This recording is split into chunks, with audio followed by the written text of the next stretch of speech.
Welcome back. आप देख रहे हैं राजनीति, साथ में आपके शिखा ठाकुर। देखिए, देश की राजनीति में अब नए समीकरणों का समागम हुआ है, जहां एक तरफ राष्ट्रीय मुद्दे अपनी ताकत का एहसास करा रहे हैं, तो वहीं क्षेत्रीय मुद्दे भी राजनीति को नई दिशा में ले जाने के लिए तत्पर हैं। और इन्हीं पहलुओं को समझने के लिए मैं आपके सामने लेकर आई हूँ हमारा ये खास शो राजनीति। देखिए, आगे बढ़ते हुए यहाँ हम बात करेंगे उन खबरों की जो राजनीति के रंग में तो रंगी होंगी, लेकिन इनका सीधा सरोकार होगा आपसे।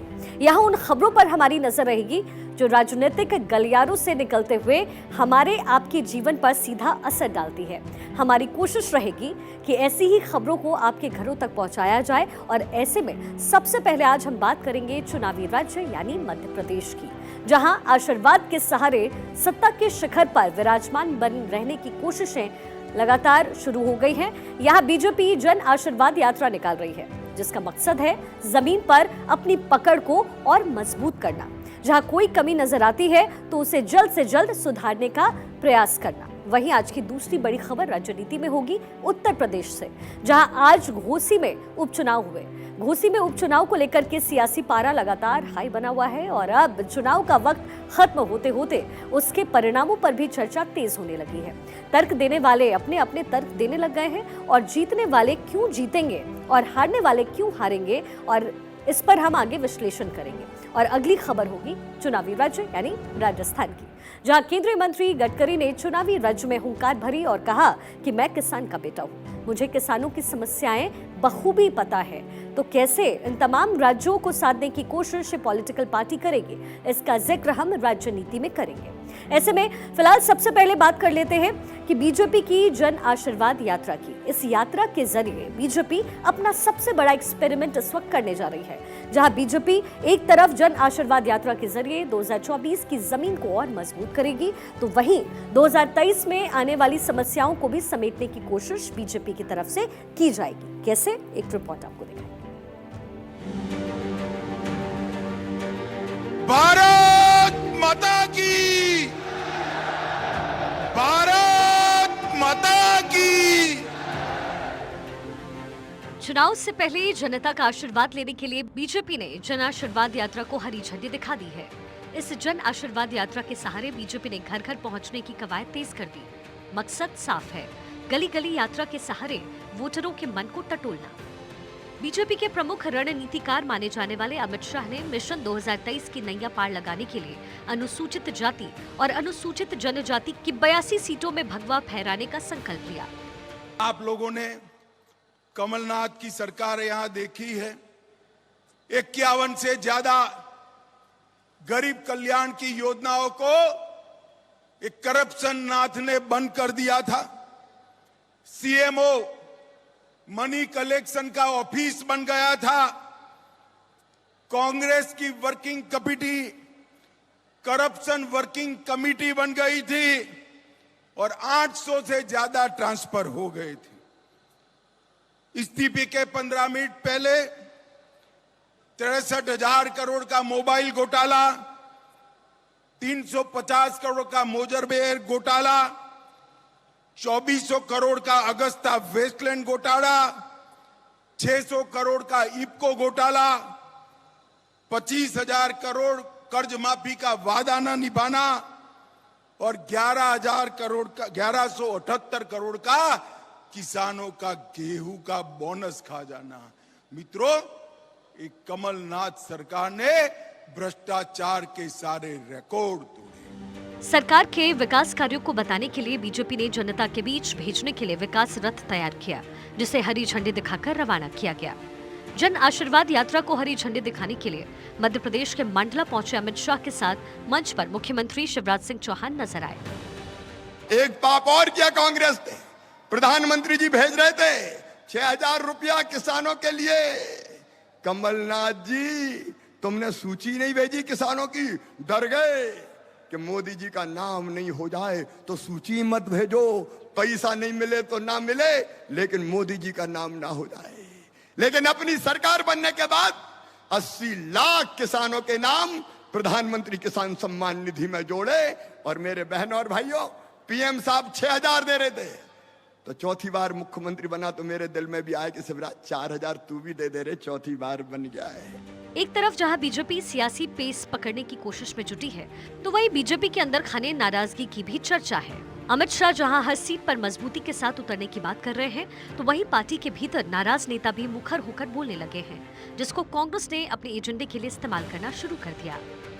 मैं फिर भी कार्यकर्ता का ही योगदान मानती हूँ, और जो मैंने बात कही है वो इसलिए नहीं कही कि मुझे कोई किसी जनादेश यात्रा का नेतृत्व करना था। उत्तर प्रदेश का या कोई देश के इन चारों राष्ट्रीय अध्यक्ष हैं, कुछ पूर्व हैं कुछ वर्तमान है, इसलिए नेतृत्व हो रहा है, उसमें भी कोई दिक्कत नहीं है। लेकिन मुझे ये अजीब लगा कि मुझे कहा ही नहीं कि आप कहीं थोड़ी देर के लिए आ जाओ, और फोटो तो भी गायब हो गया साथ में। तो ये उपभोक्तावाद की जो संस्कृति है ना, कंज्यूमरिज्म की, ये पॉलिटिक्स में आने लगी है अब, कि इस्तेमाल करो और भूल जाओ। भाजपा की संस्कृति ही अपने बुजुर्गों को अपमान करने वाली है।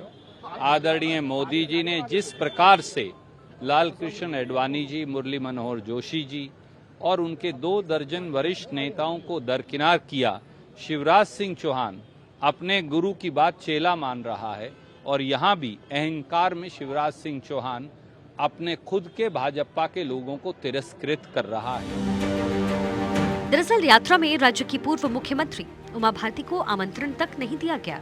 उमा भारती भोपाल एक कार्यक्रम के सिलसिले में पहुंची तो वो भावुक होने लगी, कहा कि अब वो आएंगी भी नहीं। अब ऐसे में देखना अहम होगा कि एक तरफ जहां पार्टी जनता का आशीर्वाद लेने सड़क पर उतरी है, तो वहीं पार्टी के भीतर इक्का दुक्का ही सही लेकिन नाराजगी की खबरें भी आम हो रही हैं। इन सब से निपटना भी बीजेपी के लिए एक बड़ी चुनौती हो सकती है। Bureau report, Bharat 24। देखिए, यहाँ समझना ये भी जरूरी है कि सत्ता में बने रहने के लिए मध्य प्रदेश में बीजेपी एक बार फिर से जन आशीर्वाद के सहारे है। इस यात्रा का फॉर्मूला कोई नया नहीं है, लेकिन बीजेपी ने अपनी रणनीति में थोड़े बहुत संशोधन जरूर किए हैं। बीजेपी इससे पहले 2013 और 2018 के चुनाव में जन आशीर्वाद यात्रा निकाल चुकी है, लेकिन इस बार ये यात्रा सिंगल यात्रा ना होकर के यात्राएं कही जा सकती है, क्योंकि इस बार बीजेपी 5 यात्राएं निकालने जा रही है, जो कि 17 से 21 दिन में प्रदेश की 230 में से 211 विधानसभा सीटों से होकर के गुजरने वाली है। इनका शुभारंभ 3 सितंबर को चित्रकूट से पार्टी के राष्ट्रीय अध्यक्ष जेपी नड्डा ने कर दिया है। 3 सितंबर को बीजेपी अध्यक्ष जेपी नड्डा ने सतना में से पहली यात्रा का शुभारंभ किया, और इस यात्रा को अमित शाह पहले ही हरी झंडी दिखाने वाले थे, लेकिन आखिरी वक्त में रणनीति पूरी तरीके से बदली गई और वजह थी सिद्धि कांड, जिसके कारण विंध्य का ब्राह्मण वर्ग बीजेपी से उस वक्त नाराज चल रहा है। नड्डा हिमाचली ब्राह्मण हैं और विंध्य में ब्राह्मणों का वर्चस्व पूरी तरीके से है, इसलिए आखिरी वक्त में ये फैसला वहां पर लिया गया। दूसरी यात्रा होगी मालवा से नीमच से 4 सितंबर को, जिसकी शुरुआत हुई है। इस यात्रा का दारोमदार पूरी तरीके से केंद्रीय मंत्री राजनाथ सिंह के ऊपर रहा है। केंद्रीय नेतृत्व ने उन्हें ये जिम्मेदारी जातीय समीकरण को ध्यान में रखते हुए उनको सौंपी है। नीमच और मंदसौर में पाटीदार राजपूत ठाकुरों की तादाद वहां पर ज्यादा है, और इसलिए यहाँ की कमान राजनाथ सिंह के हाथों में दे दी गई है। अब तीसरी यात्रा का जिक्र करें, और चौथी यात्रा भी इसमें शामिल रहेगी। तीसरी और चौथी यात्रा का शुभारंभ आज श्योपुर और मंडला में की गई, जहां मोदी और शाह के नेतृत्व में यात्रा को दिशा दी जाएगी। यहां मोदी और शाह आदिवासियों को साधने का काम करने वाले हैं। श्योपुर और मंडला दोनों ही जिले आदिवासी बहुल हैं, और ऐसे में ये साफ है कि आदिवासी वोट बैंक को साधने के लिए प्रधानमंत्री नरेंद्र मोदी और अमित शाह कोई लगातार कसर नहीं छोड़ने की कोशिश कर रहे हैं। 5वीं यात्रा इंदौर संभाग के खंडवा से 8 सितंबर को शुरू होगी। यहाँ पर संघ के निर्देश पर केंद्रीय मंत्री नितिन गडकरी की एंट्री हो गई है। नितिन गडकरी हरी झंडी दिखा करके यात्रा का शुभारंभ करने वाले हैं। तो देखिए किस तरीके से साधने की कोशिश मध्य प्रदेश को की जा रही है, ये आपने अब समझ लिया। मध्य प्रदेश में जहां चुनावी यात्राओं को लेकर के हलचल तेज हो गई है, तो वहीं राजस्थान में बीजेपी की चौथी परिवर्तन यात्रा का आगाज आज हनुमानगढ़ के प्रसिद्ध धार्मिक स्थल गोगामेडी से हुआ। केंद्रीय सड़क एवं परिवहन मंत्री यानी नितिन गडकरी ने यात्रा के रथ को हरी झंडी दिखाकर रवाना किया। परिवर्तन यात्रा 18 दिन में 2110 किलोमीटर की दूरी तय कर 50 विधानसभा क्षेत्र को कवर करेगी। पिछले चुनाव में बीजेपी इन 50 में से केवल 13 विधानसभा क्षेत्रों में ही जीत हासिल कर पाई, इसलिए ये तमाम सीटें बहुत इंपॉर्टेंट है, बहुत महत्वपूर्ण भी है। कांग्रेस को 30 और अन्य को उस वक्त 60 सीटें मिली थी, और इस खाई को पाटने के लिए बीजेपी इस बार पूरी तरीके से तैयार है और तैयारी के साथ उतरी है। बीजेपी ने पूरी ताकत के साथ कांग्रेस पर हमला बोलना अब शुरू कर दिया है। मुझे बहुत खुशी है कि राजस्थान में रोड इतने बने कि मैं बोलूंगा ही नहीं इसके ऊपर। क्या बोलने की आवश्यकता है? अब तो आप रोज रोड पर जा रहे हो, आप देख रहे हो, आनंद ले रहे हो। मुझे याद है कि वसुंधरा जी, यूनुस खान जी और उस समय राजस्थान के मुख्य सचिव जो थे वो बाद में सीएजी के प्रमुख बने, उनका नाम मैं भूल रहा हूं। ये तीनों मेरे पास आए थे। राजस्थान के काम बंद थे। राजू महर्षि, और राजू महर्षि जी ने वसुंधरा जी की उपस्थिति में मुझे कहा था कि अगर राष्ट्रीय महामार्ग के काम बंद है तो उसको डी रिकॉग्नाइज करो और हमारे सरकार को वापस कर दो। ऐसी हालत राजस्थान की थी। और आइए अब आते हैं चुनावी लिहाज से सबसे महत्वपूर्ण राज्य यानी उत्तर प्रदेश में। उत्तर प्रदेश के लिए कहा जाता है कि सत्ता का रास्ता यूपी से होकर ही निकलता है। ऐसे में सबसे पहले बात यूपी में हुए घोसी उपचुनाव की, जिसके परिणाम तो वैसे 8 सितंबर को आएंगे, लेकिन उससे पहले ही जमीन पर क्या कुछ चर्चा इस वक्त चल रही है और ये आपको हम समझाने की कोशिश एक रिपोर्ट के जरिए करते हैं। समाजवादी पार्टी जिंदाबाद, अखिलेश यादव, सुधाकर सिंह। घोसी उपचुनाव के लिए एनडीए और इंडिया में जंग जारी है। इस लड़ाई के नतीजे 8 सितंबर को आएंगे, लेकिन इस लड़ाई के लिए दोनों पक्षों ने एड़ी चोटी का जोर लगा दिया है। ऐसे में घोसी उपचुनाव बीजेपी और सपा की राजनीतिक पकड़ का विषय बन गया है। दोनों ही दलों ने योद्धाओं को उतारने के अलावा जीत के लिए जान की बाजी लगा दी है। एक दूसरे पर तीखे हमले किए जा रहे हैं। बीते शनिवार को सीएम योगी आदित्यनाथ खुद घोसी पहुंचे थे। बीजेपी उम्मीदवार दारा सिंह को जिताने की अपील की गई और अब इंतजार है तो बस परिणामों का। जहाँ तक मैं घूमा हूँ, हर जगह केवल कमल कमल कमल। इससे साबित होता है कि जिस तरीके से प्रदेश की जनता ने इस देश के यशस्वी प्रधानमंत्री आदरणीय मोदी जी के नेतृत्व में भरोसा किया है, उत्तर प्रदेश में आदरणीय योगी जी के नेतृत्व में जो चौतरफा विकास किया है, लोगों ने भरोसा किया है। और 8 तारीख को जब परिणाम आएगा तो भारी बहुमत से, भारी अंतर से भारतीय जनता पार्टी यहाँ से चुनाव जीत के जाएगी। मऊ के घोसी में विधानसभा उपचुनाव सुबह 7 बजे से वोटिंग चल रही है। इस बीच सपा प्रत्याशी सुधाकर सिंह ने क्या कुछ कहा है, एक बार वो भी सुन लीजिए। ये भी है कि आपने ये कहा कि तमाम बड़ी संख्या में जो बीजेपी के मंत्री हैं वो भी यहाँ पर उतर कर आए थे चुनाव। मंत्री जी क्या आए हैं, उनका सम्मान था और उनके नाते कुछ बढ़ने बिगड़ने वाला नहीं है। किस बात को लेकर चुनाव होगा आखिरी? किस मुद्दे पर चुनाव हो रहा है? घोसी भगाओ, बाहरी बचाओ।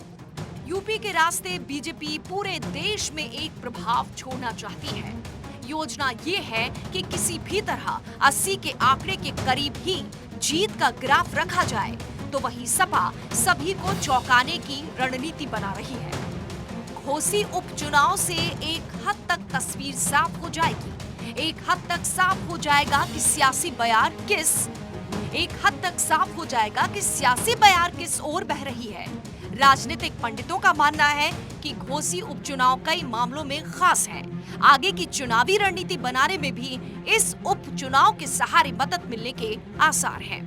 Bureau report, Bharat 24। देखिए, घोसी उपचुनाव की चर्चाओं के बीच यूपी के राजनीतिक गलियारों में एक नाम बहुत तेजी के साथ इस वक्त उभर रहा है और वो है आरएलडी प्रमुख जयंत चौधरी का नाम। दरअसल जयंत चौधरी के साथ इंडिया की सीट शेयरिंग एक बड़ी सिरदर्दी भी बन सकती है, क्योंकि जयंत चौधरी लगातार इंडिया की कई सीटों पर दावेदारी अब तक करते हुए नजर आ रहे हैं और आते रहे हैं। जयंत चौधरी लोकसभा चुनाव की तैयारियों में जुटे हुए हैं इस वक्त। जयंत चौधरी लगातार पश्चिमी यूपी में सक्रिय माने जाते हैं। राष्ट्रीय लोक दल ने 11 सितंबर को एक अहम बैठक बुलाई है और ये बैठक बहुत अहम मानी जा रही है, बहुत इंपॉर्टेंट मानी जा रही है लोकसभा चुनाव के मद्देनजर भी। पार्टी तकरीबन 25 जिलों में पार्टी के संगठन को मजबूत करने का काम करेगी और सबसे अधिक टेंशन अखिलेश यादव की उस वक्त बढ़ने वाली है। 50 से कम पर इस बार समाजवादी पार्टी नहीं उतरने वाली है और अब बची 30 सीटें या 30 ही अन्य सहयोगियों को मिल पाएगी। कांग्रेस पहले से ही 25 सीटों पर दावा ठोक रही है। जयंत चौधरी भी 25 सीटों पर उम्मीदवार उतारने की बात कर रहे हैं। ऐसे में सीट बंटवारे का फॉर्मूला कैसे तय होगा, ये देखना बेहद दिलचस्प रहेगा। लेकिन जयंत चौधरी पूरी तरीके से इस चुनाव को लेकर के फोकस में रहेंगे।